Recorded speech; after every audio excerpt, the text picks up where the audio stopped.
Hola, estamos con Pedro y con la Maite. La Maite es la directora de la película La Gente Topo, que les regalamos entradas. Ojalá la hayan visto. Y si no la han visto, igual con esta conversación no van a haber spoilers, así que pueden, o sea, no hay problema. Y si quieren hacer preguntas o participar, pueden escribir en el Q&A cualquier cosita y las vamos a ir respondiendo. Ya, pues, bacán. Oye, voy a tratar de, uno de los desafíos de esta conversa es hacerte preguntas que creamos que no te hacen siempre, ¿vale? Para que no te aburráis. Pero también quizás sea bueno que tú nos traigas los lugares comunes que tú creas que son importantes. Eh, bueno, mi primera pregunta es más simple. Quiero cachar cuántas horas grabaron, eh, si quedaron personajes afuera y principalmente dependiendo de el ensamblaje final, la edición final. Me imagino que tiene mucho que ver con lo que pasa en la película. Probablemente tú apostaste a algunos personajes y no les pasó nada relevante y a otros que sí te hicieron definir, entonces tengo que reconfigurar la película para atrás y empezar a tomar estos elementos de este actor, de esta actriz, que sí generaron algo más durante el transcurso del tiempo. Entonces, ¿cuánto tiempo estuvieron grabando y cuántas horas de material tienen? Es como una pregunta que el tiro pensé. Sí, estuvimos grabando.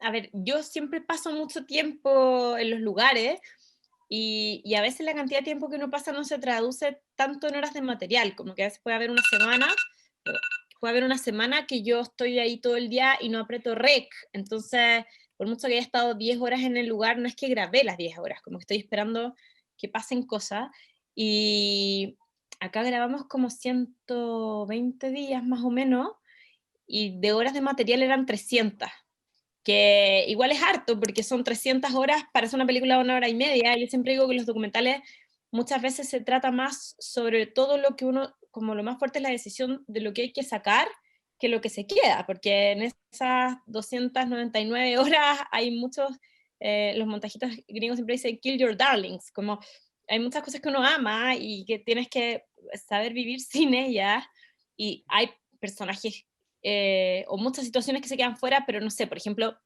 para mí era muy importante el personaje de la clienta, que es la que encarga la misión, la que quiere saber cómo está su mamá, que Sergio duda mucho de ella, y toda su explicación y su rollo familiar, y yo grabé un encuentro de ella con Sergio al final. O sea, era un personaje clave en mi idea de la película que yo quería hacer, que era sobre el caso y sobre por qué la gente investiga, que partía desde ahí, como cuál es el sentido de investigar, cuál es el sentido de contratar a un agente topo.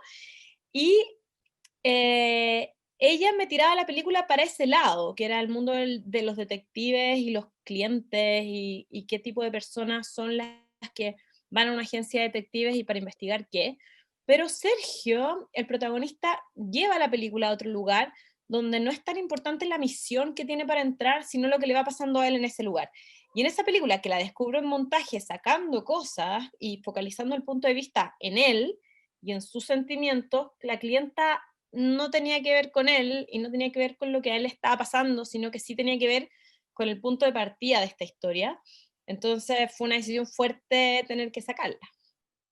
Oye, y tú, ¿cuánto te sirvió el documental que tú hiciste hace unos años que se llama Yo no soy de aquí? Que muestra, o al menos yo vi un extracto de dos señoras que están sentadas en un sofá y que una le dice a la otra, no te pares, te va a caer, y bueno, y lo que pasa después es increíble. Mm.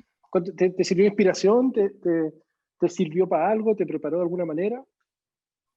Yo creo que todas las películas te preparan para la siguiente, y creo que La Gente Topo es como una síntesis que tiene algo de todas mis películas anteriores.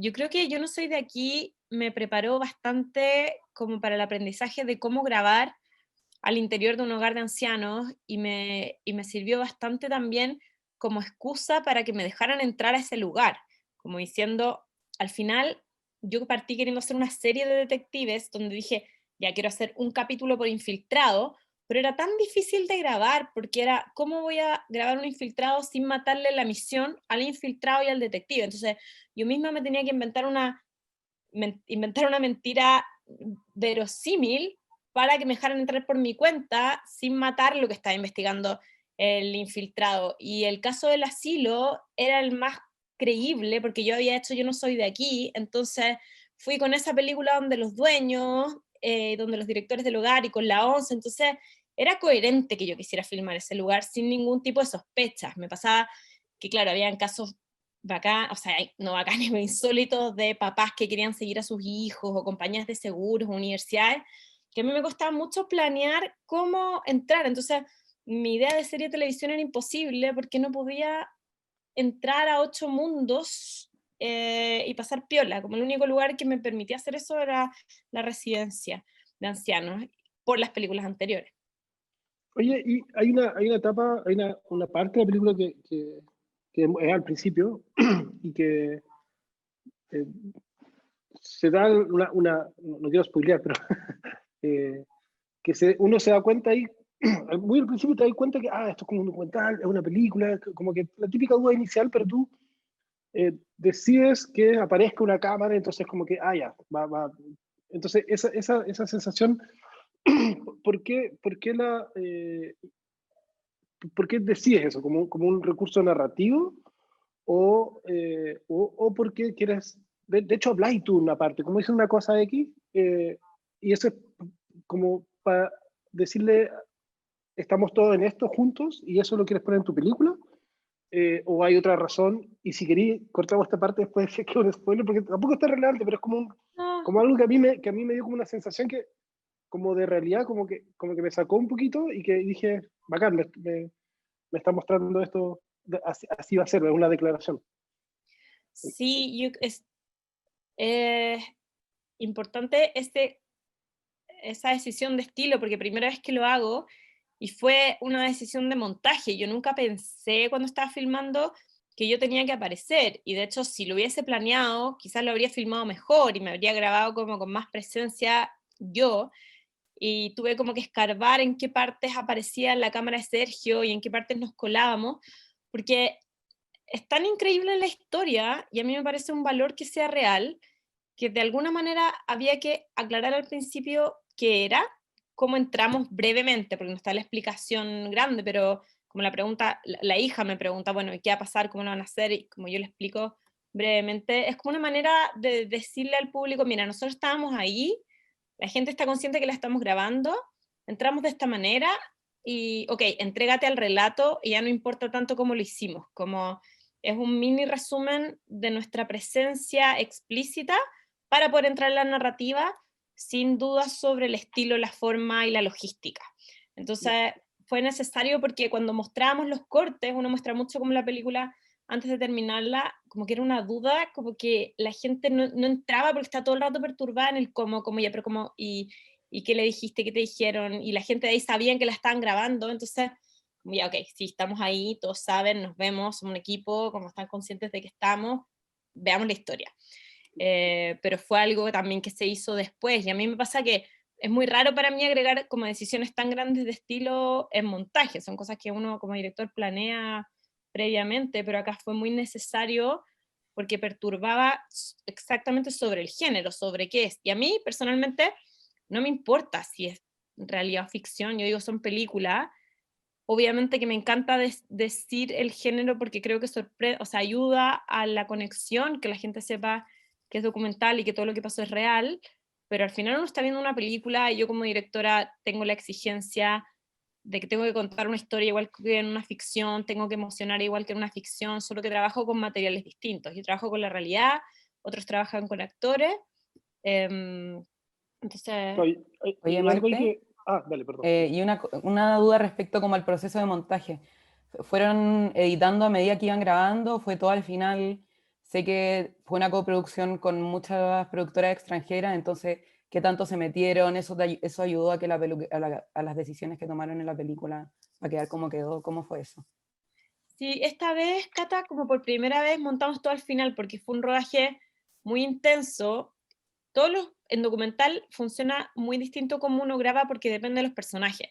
A mí, por ejemplo, en la 11 me pasó que yo grababa una vez al mes por 5 años, en Los Niños grabé 3 veces a la semana por un año, y acá eran 4 meses todos los días, porque era el tiempo que se infiltraba, si yo tenía que grabar, o sea, no tenía tiempo de montar en paralelo, entonces en realidad fue súper ordenado se graba, se edita, así, muy estructurado. Y la coproducción, éramos 5 países, y para mí lo más importante, más que el financiamiento que te entrega, y la gracia de las coproducciones, claro, es que tienes plata afuera para hacer la película, que tienes asegurado que se va a distribuir en esos 5 países, y en este año de pandemia fue súper importante, porque más allá de que era muy difícil mostrar las películas, teníamos asegurados esos territorios, entonces se distribuyó igual, más allá del contexto. Y yo como directora, a mí me gustan las coproducciones, siendo que es plata difícil, porque es como que hay que rendirle a cada país, y hay gastos que se tienen que efectuar en los países, o sea, es mucho más fácil vender a un Netflix original que te da la plata, y está bien, tienes como commissionators pidiéndote cosas, pero para mí la gracia de la coproducción es que efectivamente en la sala de edición yo terminaba cada corte y lo veíamos entre los 5 países, y mis productores son personas en las que yo artísticamente confío y que admiro sus películas. Entonces, yo quería escuchar lo que tenían para decir, y todos los feedback parecían reuniones de la ONU. Es como, ya, ok, ¿qué dice Alemania? Ok, ya, ¿qué hizo Holanda? ¿Qué hizo Estados Unidos? Entonces, te van diciendo todos, y entre todos como que hemos viendo cuáles son los consensos o no, que en realidad la gracia acá es como yo como directora tengo que buscar las soluciones, pero ellos plantean los problemas, no me imponen la forma para solucionar, es como que me van diciendo que ven y sugieren, pero yo soy libre de decidir el cómo. Por ejemplo, lo de incluirme, nunca ellos me dijeron inclúyete, el rollo de ellos era como, ok, pongamos un texto al principio que explique cómo lo hiciste, y era como, no, no es mi estilo poner un texto al principio, entonces a ese problema yo tenía que buscar otra solución, entonces ahí partimos. O cosas como que hay un intercalado al principio de ir para adelante al hogar, que tampoco estaba pensado, que fue saliendo de estas reuniones, sacar a la clienta, todas esas decisiones fueron entre los 5 países, y la gracia es que hace que la película sea muy universal, o sea, la película funciona Súper en así. todas partes, precisamente porque hay muchas voces de distintas idiosincrasias y culturas opinando. Entonces, por eso, como termina siendo un éxito internacional, como a mí sola no se me ocurren las decisiones de cómo universalizarla. Claro, qué bacán. Ah, esa sensación me dio que era muy universal, era muy Mm, básico, era muy... Y cuando iban pasando cosas yo pensaba, esto se entenderá en otro país, mm. se percibirá de la misma manera. Y a veces tiendo a pensar que en otros países puede sentirse incluso mucho más, no sé, lo que le pasó a la película Segundo Año, La Nana, que decían, oye, no sabía que existían nanas, probablemente, y quizás en Irlanda la rompió, o en otros países la rompen cosas que el director, me imagino, ni se imaginaba al principio. Oye, ¿puedes contar un poquitito? Hay un concepto que tú sabes que es programar el azar, Mm. que me encantó, que es... eh, y das un ejemplo en otro documental que se llama El Salvavidas, que tú dices, averigüé, me enteré que los casos tú grabas un salvavidas en una playa, ¿no? Y averiguaste con la naval, con la marina, no sé qué, que la mayoría de los casos de emergencia eran entre 5 y 6 de la tarde, los ahogos. Y entonces tú, dentro de programar este azar, te pusiste la cámara entre 5 y 6, que era cuando había más probabilidad de que algo pasara. Y ahí también pasó algo, o no pasó, digamos. Es algo que seguí manteniendo, que seguí haciendo, que tú dices que es clave para el tema de grabar documental, pero es algo que seguí haciendo y que hay iterado, has descubierto algo más, porque esto es algo que tú hablabas hace 2, 3 años. ¿Ha madurado de alguna forma o algo que se ha mantenido en estos años?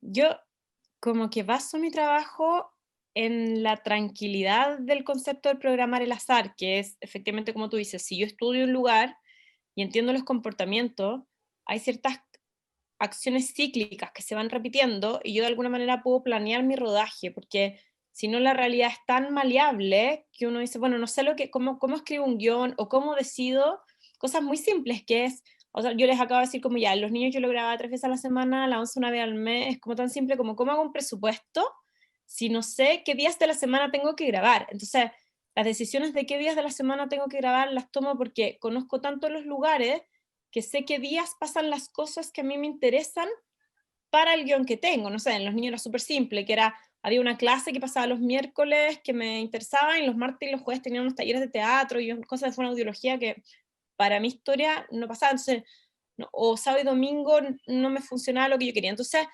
eh, estudio y hago investigación y veo los personajes, y a partir de eso como voy viendo cuáles son los comportamientos que se repiten y programo desde ahí.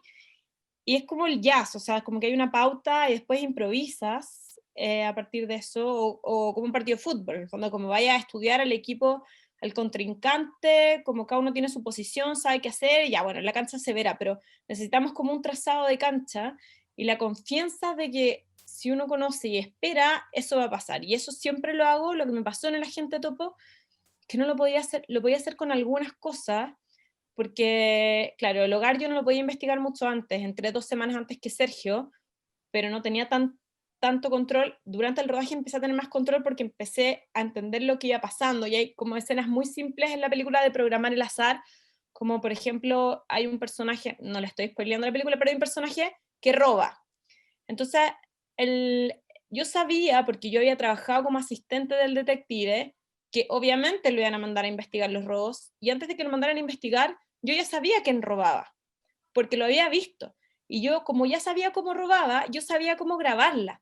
Entonces, cuando lo mandan a investigar el robo, yo ya sabía perfecto dónde ubicarme y quién era y cómo lo iba a descubrir, porque lo había visto. Entonces, como te da el observar te da la preparación para poder moverte en ese espacio. Y quizás, claro, acá, en el fondo, yo no me pude preparar en todos los aspectos, porque no sabía, era nuevo el elemento de Sergio, que primera vez que hacía esto, que efectivamente llegó con un aviso en el diario, que nunca había estado en este lugar, entonces yo no sabía lo que iba a pasar ahí y no tenía cómo programarlo, pero como había trabajado como asistente de Rómulo, sí sabía las acciones que le iban a ir pidiendo y cuáles son los pasos de esa investigación, se me permitía programar y estar preparada.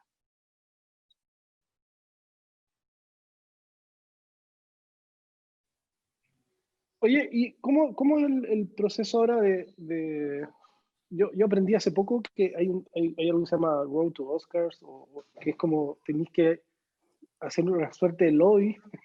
Yo no tenía idea de esto, es una cosa que aprendí ahora con Cata, de hecho.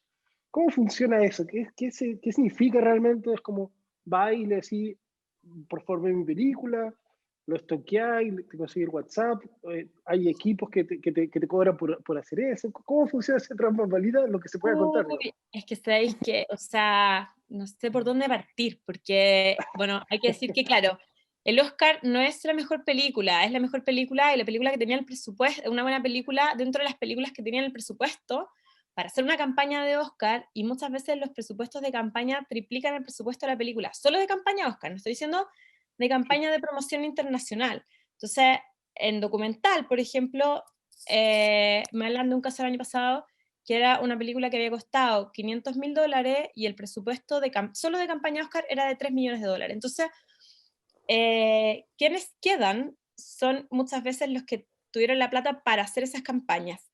Y las campañas pre-pandemia, porque había una forma de hacer campañas muy establecida, eran principalmente que tú tenías que invitar, y hay reglas para hacer campaña. Entonces, tú no puedes mandarle un mail y decir vota por mi película porque está prohibido.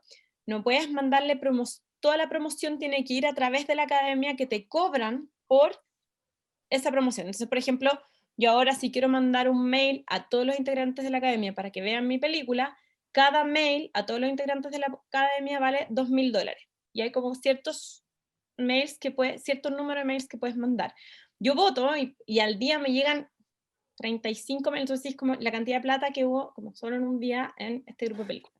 Solo ese mail, o por ejemplo el otro día me decían, bueno, tienes que aparecer en la lista de los contenders, que son las listas que hacen las revistas como de apuestas, como ya, este está súper adelante, y me decían, las listas son pagadas, y yo decía, pero ¿cómo son pagadas? Como yo pensé que los periodistas realmente, como que hacían una investigación, no son pagadas, y tenemos que aparecer, digo, ya, ¿y cuánto vale el aviso del contenders?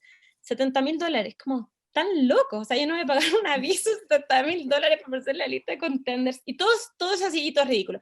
Antes, y también se hacían como screenings, que tenía que invitar a los académicos, y habían ciertas salas en que se podía hacer, y cada sala, el arriendo te costaba $40.000, más el cóctel que eran 20.000, solo una función, y había que hacerlo en todas las zonas de Estados Unidos y en Londres, es que, o sea, eran presupuestos ridículos. La gracia de la pandemia, y va a haber que estudiar qué va a pasar, es que se democratiza la forma, porque al no poder hacer eventos, en realidad lo único que puedes hacer es invitar a estos Q&A que se hacen con hosts, directores o actores famosos que te entrevistan, y claro, es caro toda la logística que hay detrás, y yo por lo menos tengo un equipo de publicistas internacional y en Estados Unidos, de relacionadores públicos que diseñan la campaña, ven cómo llegar a los medios, entonces un equipo gigante trabajando, pero no es solo el equipo que tenías, es la plata que tienes para inversión en publicidad, para pagar todos estos correos, para aparecer en las revistas, bla, bla, bla. Entonces, ahora estamos tratando de ver cómo hacer una campaña uno a uno dentro de las reglas, porque como no puedes pedir el voto para llegar a más gente, pero sí, es otro planeta, en realidad, es House of Cards todo el rato, o sea, me siento Frank Underwood en mi cotidiano desde hoy al 5 de febrero, sí. ¿Cuánto tiempo Y ocupa esto, eso? Ah, perdón, dale, Cata. Dale. ¿y esto está también financiado por las otras productoras de los otros países? Es que ¿O ya es como como...? uno no pone en el presupuesto mucho, o sea, nosotros estábamos haciendo la campaña documental y está en nuestro presupuesto. Lo que pasa es que uno le pide a los que compran la película, cuando uno hace los contratos, es como, ok, si yo quiero hacer campaña, ¿vas a invertir? O sea, ya, nosotros lo vendimos, por ejemplo, a Netflix Latinoamérica, que sale el otro año, uno le dice a Netflix, ok, si yo quedo en lo, como en qué etapa de mi película tú vas a invertir en la campaña. Entonces tú, como le preguntas, ya, si yo quedo en el shortlist, que son antes de los nominados hay una lista de 10. Entonces, como me vas a dar plata para llegar a la lista de 10, te dicen no. Si quedáis en el shortlist, yo de ahí pongo plata del shortlist a los nominados y de los nominados no sé qué tanta plata. Entonces, cada venta que va cerrando, como en cada contrato tú vas negociando como en qué etapa ponen. Entonces, tenemos algunos contratos que teníamos un poco de plata para esta etapa, la mayoría es para la segunda, entonces en general ahora tenemos que invertir nosotros, y como que vamos siendo la candidata chilena, hay un poco de financiamiento del gobierno para eso, pero en general sí, ahora es inversión propia, y de ahí ya si pasamos la tanda se empiezan a sumar otros. Y es un camino largo, porque ahora es de aquí al 5 de febrero, que estamos todo el día en eso, o sea, realmente todo el día trabajando en la campaña, es para la lista corta de las 10. Si que hay la lista corta de febrero a marzo son los nominados, y de ahí de marzo a abril es la campaña de nominados a ganar. Entonces, son varios meses, y nosotros la campaña de documental, antes que Chile nos eligiera, nosotros ya estábamos como calificados en la categoría documental, entonces estamos desde mayo haciendo campaña full para el Oscar. ¿Qué Y significa es que una Chile no se ventaja elija? que... Sorry, Que Chile nos perdón. elija, sí, es como... Documental tiene algo especial porque tiene una categoría que es mejor documental, que es de las pocas categorías que pueden competir películas de todo el mundo, y que hay ciertas bases, que es haber estrenado en Estados Unidos una semana en salas, y ahí eres elegible, y como este año no hubo salas, nosotros igual teníamos distribución, hicieron que si tú estuviste en competencia en ciertos festivales importantes, quedabas, y nosotros quedamos en esas selecciones, entonces quedamos como en la lista de esas películas, que son hartas, son 70 películas, entonces de esas 70 se en campaña para documental, y en mejor película internacional, que es la otra categoría que estamos compitiendo, cada país manda su representante. Entonces nosotros somos la representante que manda Chile, que podríamos decir como somos como el jugador que mandan a las eliminatorias, como somos Ya, pero el ¿quién lo jugador, manda? ¿Quién es lo el manda Chile. entrenador? Chile ¿Quién es, manda, quién es Chile? la Academia Chilena. Como hay así como existe la Academia Hollywoodense, ahora existe una Academia Chilena, que son los que votan, que son profesionales de la industria, directores, productores, maquilladores, montajistas, ¿Cuántos son? de fotos, son como 250. El primer ¿Y año que vota la academia, antes la seleccionaba un comité del gobierno, entonces casi todos los países tienen academias, como primera vez que se arma este grupo, y este grupo de votantes elige la película dentro de las películas que cumplen con los requisitos, y este año eran 12 películas chilenas que estaban en esa tanda para seleccionar. Qué choro, y eso existe desde este año, la Sí, Academia Chilena de Cine, ¿así se llama? sí, Academia Chilena de Cine. ¿Y, Todos los países tienen sus propias academias. y cómo entra alguien a esa academia? ¿Tiene que ser invitado?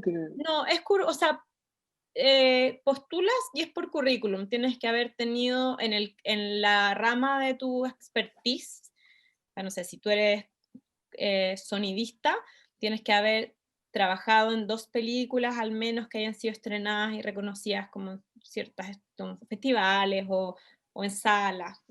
Como que Choro. hay requisitos. Sí, Oye, choro. ¿y se puede considerar una ventaja que sea la película chilena, ponte tú, para el mejor documental? ¿Como afecta en algo que Lelio haya ganado antes con La Mujer Fantástica, La Historia del Oso?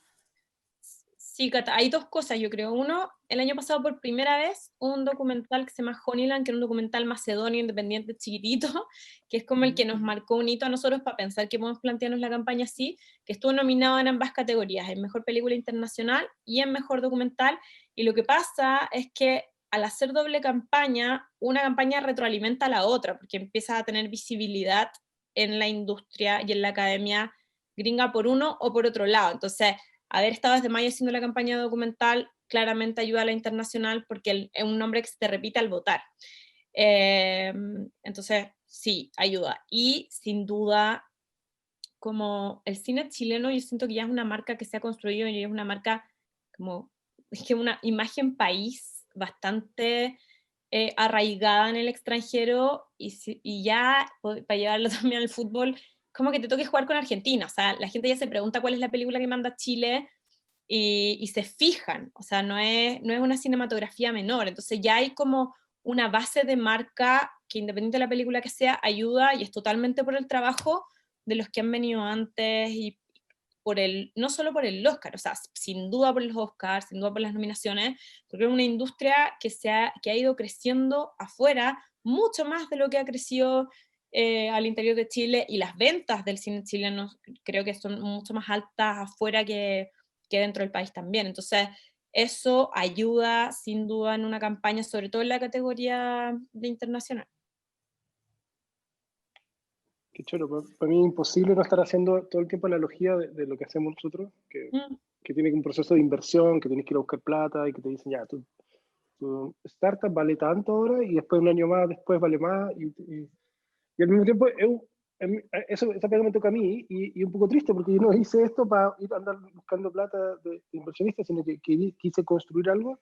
¿Cómo te afecta eso de tener que dejar la parte artística o del producto que tú querías hacer, de la creatividad, y tener que meterte al mundo más comercial o de vender? ¿Es algo que te afecta o lo delegas en alguna persona? O sea, lo delego en un equipo, o sea, tengo un equipo que construye eso, pero al mismo tiempo yo siempre he sido muy productora también y siempre he ido pensando estratégicamente y planeando como a dónde quiero que llegue cada película y dónde quiero que llegue en términos de resultados, que puede ser, en este caso nosotros teníamos súper claro que queríamos desde el inicio del desarrollo del proyecto llegar a los premios internacionales. Entonces uno diseña su plan de financiamiento en función del objetivo que tienes. Entonces acá el plan de financiamiento era muy enfocado como en todos los países y ahora todos los países nos están ayudando mucho en esa campaña internacional. Para la próxima, quizás también, y uno va aprendiendo, porque ahora me doy cuenta, cuando te das cuenta que si te están cobrando $70.000 en un aviso chico y te das cuenta que Netflix sí lo paga, me cuestiono para el próximo documental si en realidad me conviene, si tiene potencial Oscar, si me conviene hacer un Netflix original y me aseguro que van a pagar una campaña a ellos para estar en todos sus lugares, o en realidad mi película no tiene ese perfil y la voy a financiar de otra manera. Entonces, claro, dependiendo del producto que tengo y a dónde quiero llegar, yo como directora también decido el plan de financiamiento, porque te lleva a ciertas decisiones. O sea, si yo tengo cosas súper simples de la industria del cine, como si yo tengo una coproducción entre 5 países, Netflix no me la puede comprar para el mundo porque esos territorios ya están bloqueados, porque ya está vendido a esos países. Entonces, y Netflix mete plata en campaña en las películas que ellos compran para todo el mundo, que son sus originales, por ejemplo. Son, claro, decisiones financieras previas de presupuesto que determinan tu plan de distribución después y cómo a dónde va llegando la película. Este es como un modelo más alternativo, entonces como que nosotros estamos diseñando la campaña en función de las fortalezas que tenemos, que es tener socios en todo el mundo. Entonces, como, ¿qué aportan nuestros socios en una campaña internacional que es distinta a una campaña gringa y que es también ahora hay como toda la academia hollywoodense se ha diversificado y hay muchos votantes en todo el mundo? Entonces, ¿cómo lo hacemos con nuestros socios en todo el mundo para llegar a esos votantes internacionales de esta academia gringa que ha ido diversificándose y agregando votantes extranjeros? O sea, yo voto, eso era impensado hace 10 años que una documentalista chilena votara en la industria hollywoodense, y hay muchos chilenos también hoy votando. Pero sí, creo que es parecido a lo que hacen también, y yo soy muy consciente de eso.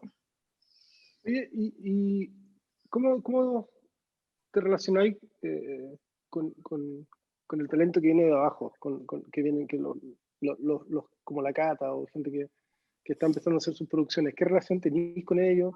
¿Existe una cultura de apoyo?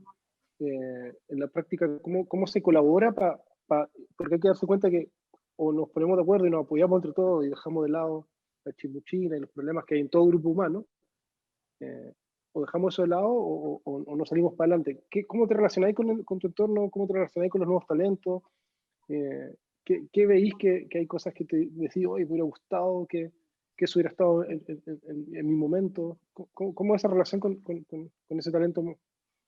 Somos jóvenes nosotros dos, pero No, más sí, jóvenes todavía. sí, totalmente, lo sé, o sea, veo la Cata y como hay un abismo, pero como entiendo que me siento súper joven. Es un abismo de juventud, Cata. Sí. Creo que, a ver, como yo creo que yo estoy donde estoy por la generosidad de otros que me enseñaron, de la industria, no necesariamente profesores, y yo trato de cada vez como de preguntar mucho también, y aprender todo el tiempo de los que ya lo han hecho, y que siento que es una industria, o a mí me ha tocado muy generosa,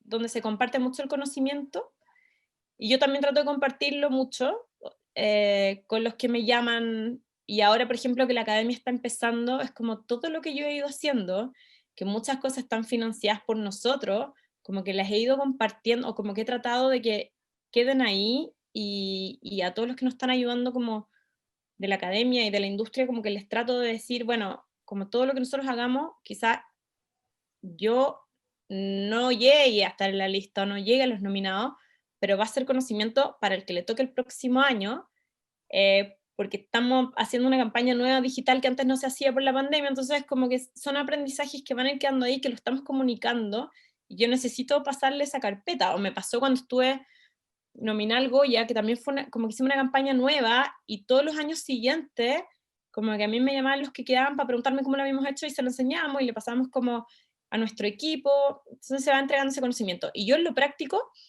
hago clase, y es como mi manera de transmitir el conocimiento, y es algo que hasta el día de hoy es como, todos los años digo como ya, tengo que volver a hacer clases, como tengo tiempo realmente para la clase, pero de alguna manera es estar en contacto con las nuevas generaciones, y el trabajo creativo es tan, como yo puedo hacer una película cada 2 años, y mi trabajo creativo es sobre mis cosas, y hacer clases es una manera, no solo de transmitir conocimiento, sino que también de ser creativa en la obra de otros, que finalmente terminan nutriendo tu obra, porque yo siento que a mí me va afinando el ojo como estar en constante producción, porque con los alumnos, como hago taller y están haciendo cortos todo el tiempo, como que yo siento que son mis cortos igual, porque estoy pensando el guión, estoy viendo cortes todo el día, como estoy pensando cómo grabarlo, estoy diseñando con ellos, entonces es un entrenamiento para mis películas también. Entonces, más allá que yo entregue conocimiento, creo que es totalmente eh, una conexión con la creatividad constante y un entrenamiento constante. Oye, Maite, ¿y estáis preparando alguna película? ¿Estáis con alguna investigación? ¿Cómo se frenó eso con la pandemia? ¿Si se frenó? ¿Qué onda? Y se frenó harto, o sea, yo siempre trato de tener como varios como proyectos en distintas etapas en paralelo, no puedo estar en 2 rodajes al mismo tiempo, ni en 2 montajes al mismo tiempo, pero a veces tengo uno en investigación, otro en montaje y así. Tenía uno en rodaje que lo tuve que frenar por la pandemia, porque a diferencia de la ficción, que están aplicando muchos protocolos COVID y van disfrazados de astronauta y le hacen PCR, yo como voy a filmar a gente que está en sus casas, no puedo llevar un equipo de afuera a poner en riesgo a personajes que muchas veces son vulnerables físicamente. Entonces, sí, tuve que parar el rodaje, que fue un gasto enorme, y como que también historias que se pierden, porque a veces las historias están pasando en ese momento, y eso es lo difícil, que uno está filmando el presente y cierta cadencia que tiene esa historia en ese presente. Entonces, tengo los rodajes detenidos hasta que efectivamente puedo volver a grabar en las condiciones que grabo, y por eso estamos súper centrados en la distribución de la película y en investigación, porque mucho más no podemos hacer en este contexto. Oye, hay algo que que se puede hacer o que tú creas que la empresa privada o la de startups como nosotros debiéramos hacer? O sea, además de generar estas conversaciones y decir a las personas, vean esta película, ¿existe una posible alianza en la cual ambos se ven beneficiados? ¿Hay algo que tú dijeras, quisiera? No es el lamento típico de que no hay apoyo al talento chileno o al deporte, a la producción, pero hay algo que creas que tú digas, siempre he querido decirle esto, o que falta.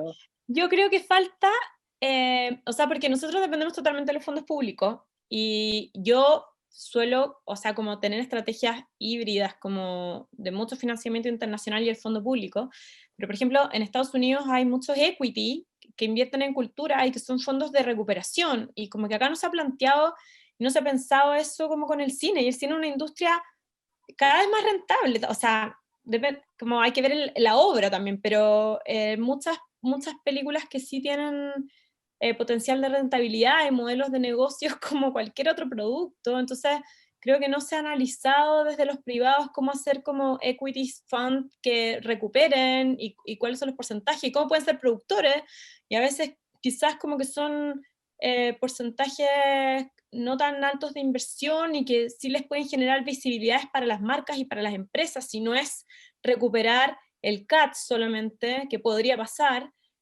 sino como cómo les sirve a ellos ser productores de una película, como ir pensando como estrategia de ser parte de una industria que se mueve mucho afuera y que sí, siento que puede beneficiar, pero esos equity como fondos de inversión que existen mucho afuera, acá no existen. Ya, eso yo creo que podemos conversar tras bambalinas, porque para no dar la lata, pero No lo que sé. hacemos nosotros son fondos, y nunca jamás había pensado en hacer un fondo Mm. para película. Y yo Nosotros creo que puede ser nosotros el topo lo partimos con un fondo de equity gringo, por ejemplo, que es un fondo de recuperación. bacán. O sea, nuestros clientes quieren fondos verdes, nuestros clientes declaran algunas cosas, y creo que puede ser súper interesante decirle, oye, ¿queréis que entre un fondo de desarrollo cultural y que puede tener un retorno tanto? Y además lo bueno es que son más o menos líquidos, o sea, en 2, 3 años ya tenéis recuperado la inversión, entonces no tenéis que esperar 7 años como otras cosas.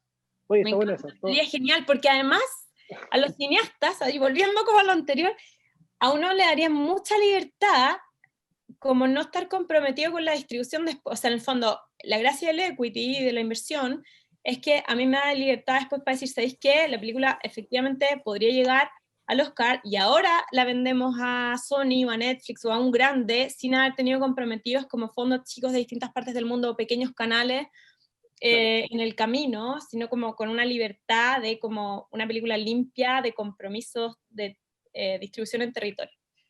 Bacán, súper choro. Veamos si sale algo. Ay, por favor. Si sale. No, puede ser algo interesante de Sí. explorar. Oye, ya han pasado 40 minutos, pasó volando. No Sí, sé, volando, lo pasé muy no sé bien. si, ¿Sabéis qué? Qué bueno. Como hace demasiado tiempo que llevo como repitiendo el mismo loop que me hacen las mismas preguntas y no me había pasado que claro, hablar cosas distintas, así que de verdad gracias. eso.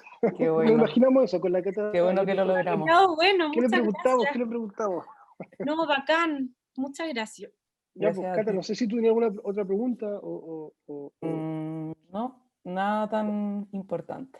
la última. Oye, algo que hayas descubierto que ni te imaginabas que iba a suceder, no necesariamente en términos argumentativos de la película propiamente tal, sino del proceso. O sea, nosotros a veces hacemos algo y resulta que los clientes dicen, oye, quiero esto otro. Y es muy valioso esos como insights únicos que uno no planifica, sino que de repente aparece y dije, oye, esto nunca lo había pensado, qué bueno que me apareció y lo voy a aplicar en esta o en la siguiente. ¿Hay algo?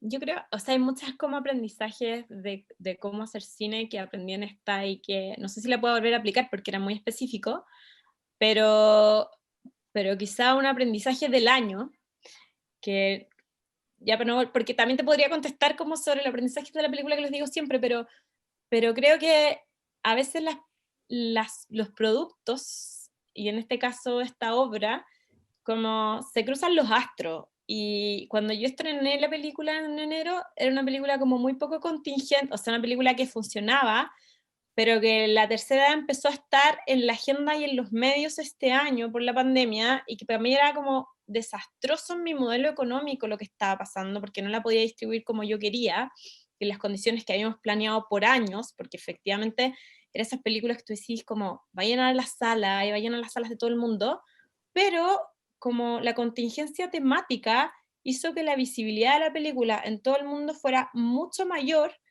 y que esté teniendo un impacto muy grande, quizás más, como distinto a los números que uno había proyectado, pero de que todos la están pidiendo por el contexto. Entonces, creo que eso es algo que sí, que no me esperaba y que todavía estoy tratando de entender y que también todavía estoy tratando de leer la película desde ahí, que quizás yo también la habría editado distinto, sabiendo que se iba a estrenar en este contexto con la temática ahí. Claro, en Obvio, España con pasó el un poco eso, contexto como que... Sí, O sea, en con el España, contexto uno mira con otros ojos. no, y en estamos viendo España tuvieron, por ejemplo, que cambiar todo el marketing de la película, como hacer otro tráiler por la pandemia, como que ya, como menos gracioso, porque tenían que advertirle a la gente a lo que se iba a enfrentar. Y Sí. aparte hay como una lectura como de héroes, de las personas que murieron, que en Chile no se ha hecho, pero como que en España han hecho como una narrativa de las personas que nos dejaron, o sea, casi como de víctimas de guerra, los veteranos, y que se empezó una suerte de respeto hacia ellos, que quizás puede servir para una reinterpretación, no tengo idea. Sí. Bueno, oye, Maite, Cata, muchísimas gracias. Ya. Vamos a compartir esto con las 100.000 personas que están suscritas a Finton, así que esperamos, ojalá que eso empuje un poquitito, un granito de arena y que les vaya súper y ojalá les resulte todo el lobby y esté ahí en los nominados en febrero. Bacán, Muchas si no, Sí, ojalá. un aprendizaje para la próxima, sí. Muchas gracias, que esté muy bien. Gracias, Maite. Chao, gracias Cata, chao, Chao. Pedro.